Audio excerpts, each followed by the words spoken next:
Please like and subscribe. ఇంకా లక్ష్మితో దీక్షితులు గారు వరలక్ష్మి వ్రతం చేయించేందుకు ఇంక ఏర్పాట్లు చేసుకుంటూ ఉంటారు. 5గురు ముత్తైదులు కావాలని ఇంకా దీక్షితులు గారు చెప్పడంతో గుడికి వచ్చిన నలుగురిని ఇంకా ప్రతిమాది పూజ వద్దకు తీసుకొస్తుంది లక్ష్మి. 5వ వ్యక్తి కోసం ఎదురు చూస్తూ ఉండగా అప్పుడే గుడికి ఇంకా అరవింద వస్తుంది. ఆ నలుగురిలో ఇంకా ఒక మహిళ వెళ్ళి ఇంకా అరవిందను బ్రతిమాలి పూజ వద్దకు తీసుకొస్తుంది. ఇంకా అప్పటికే వాళ్ళ కాళ్ళకి ఇంకా పసుపు రాస్తూ ఉంటుంది లక్ష్మి. ఇంకా అరవిందను చూడదు. అరవింద కూడా లక్ష్మి ముఖం చూడకపోవడంతో ఇంకా కాళ్ళకు పసుపు రాయించుకుంటుంది. ఇదంతా జయదేవ్ పక్కన దాక్కొని చూస్తూ ఉంటాడు. ఒక్కసారిగా అరవింద ఇంకా లక్ష్మి ఇద్దరు ఒకరినొకరు చూసుకొని ఒక్కసారిగా ఇంకా షాక్ అవుతారు. అరవిందకు అసలు విషయం తెలియడంతో ఇంకా జయదేవ్ కూడా అక్కడి నుంచి వస్తాడు. ఇంతగా తన కళ్ళ ముందు ఉంది లక్ష్మియేనా లేక సంయుక్తనా అని చెప్పి ఇంకా అరవింద అడుగుతుంది. ఇంకా దీక్షితులు గారు లక్ష్మి అని నిజం చెప్పడంతో ఇంకా నేను లక్ష్మినే అని చెప్పి ఇంకా చెప్తుంది. జయదేవ్ కూడా లక్ష్మియే అని ఇంకా ఇప్పటికైనా నీకు నిజాలు తెలియాలని చెప్తాడు. ఇంకా అటు లక్ష్మి కిడ్నాప్ చేసే వీరన్న వాళ్ళ దగ్గరికి వెళ్ళి తన భర్త ఆచూకీ గురించి అడగడంతో ఇంకా అతను సహాయం చేయాలనుకుంటాడు. తనకు తెలిసిన వాళ్ళందరికీ ఇంకా ఫోన్ చేసి ఈ మధ్య కాలంలో నేను కిడ్నాప్ చేశారా అని ఆరా తీస్తూ ఉంటాడు. ఇంకా లక్ష్మి భర్తను ఎలా అయినా వెతికి పట్టుకొని ఇప్పటి వరకు చేసిన పాపాలను కొంచెమైనా కడిగేసుకోవాలని చెప్పి ఇంకా రౌడీలు అనుకుంటూ ఉంటారు. ఇంకా లక్ష్మిని చూసి ఆనందంతో ఇంకా అరవింద కౌగిలించుకొని ఏడుస్తూ ఉంటుంది. ఇంకా అరవింద నువ్వు చనిపోయావని ఏడవని రోజు లేదమ్మా అంటూ బాధపడుతుంది. అలాగే ఏదో ఒక అద్భుతం జరిగి నువ్వు మళ్ళీ మా ముందుకు వస్తావన్న ఆశ ఉంది. ఇంతకాలం నీ భర్తను కుటుంబాన్ని వదిలి ఎలా ఉండగలిగావు లక్ష్మి అని చెప్పి అరవింద అంటుంది.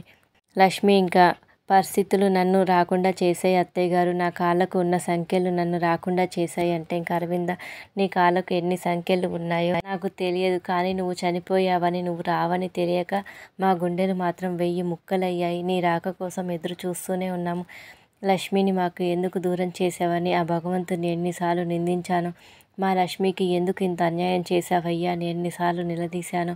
నేను అడిగే ఏ ప్రశ్నకు ఆయన దగ్గర సమాధానం లేక చెప్పలేదు. కానీ ఈరోజు నాకు అర్థమవుతుంది. ఇలాంటి అద్భుతాన్ని చూపించడం కోసం ఇన్నాళ్ళు నిన్ను మాకు దూరంగా ఉంచాడనుకుంటా. ఇంత సంతోషాన్ని ఒకేసారి ఇవ్వడానికి ఆయన ఇలా చేసి ఉంటాడు. నిన్ను ఇలా చూస్తూ ఉంటే నా మనసులో ఆనందంతో ఉప్పొంగిపోతూ ఉంది.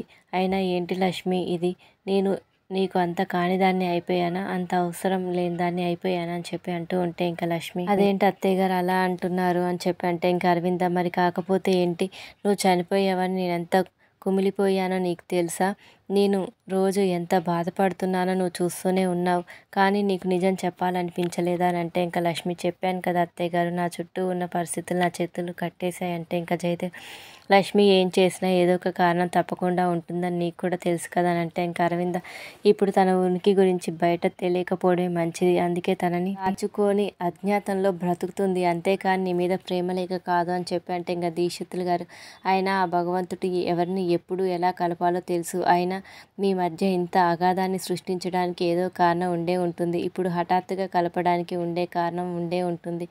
ఏది ఏమైనా మళ్ళీ లక్ష్మి తిరిగి వచ్చింది, ఇకనైనా తనను సంతోషంగా చూసుకోవాల్సిన బాధ్యత నీదే అరవింద అని అంటే ఇంకా అరవింద లక్ష్మి ఇంకా ఎప్పటికీ నిన్ను నేను దూరం చేసుకోలేను, ఇకపై నీకు ఎలాంటి కష్టం రాకుండా చూసుకునే బాధ్యత మాది, ఒకసారి నిన్ను వదులుకొని తప్పు చేశాం, మళ్ళీ అలాంటి పొరపాటు చేయమని చెప్పి అరవింద అంటుంది.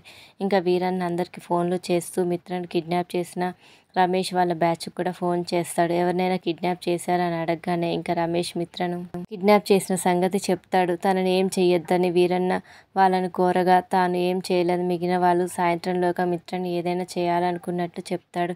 మిత్రని అక్కడి నుంచి తప్పిస్తే కావాల్సినంత డబ్బు ఇస్తానని అంటాడు. వెంటనే ఈ సంగతి లక్ష్మికి చెప్పాలని వీరన్న ఇంకా లక్ష్మికి ఫోన్ చేస్తాడు.